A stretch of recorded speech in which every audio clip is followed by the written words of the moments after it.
孩子鼻炎咳嗽，不要再跑北京了。今天我呢不说科普，简单的来给大家重新介绍一下我自己。我是儿科张大夫张健，从事小儿科疾病的诊疗工作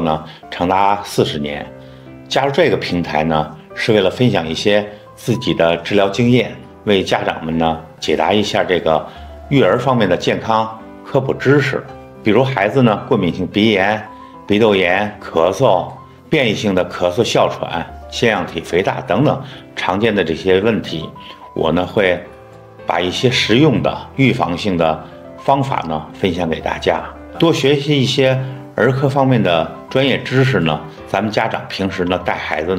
就能少走很多弯路。如果您家的孩子有儿科方面的问题，你想问的或者不清楚的，都可以跟我聊聊，我会尽量抽出时间帮助家长解答。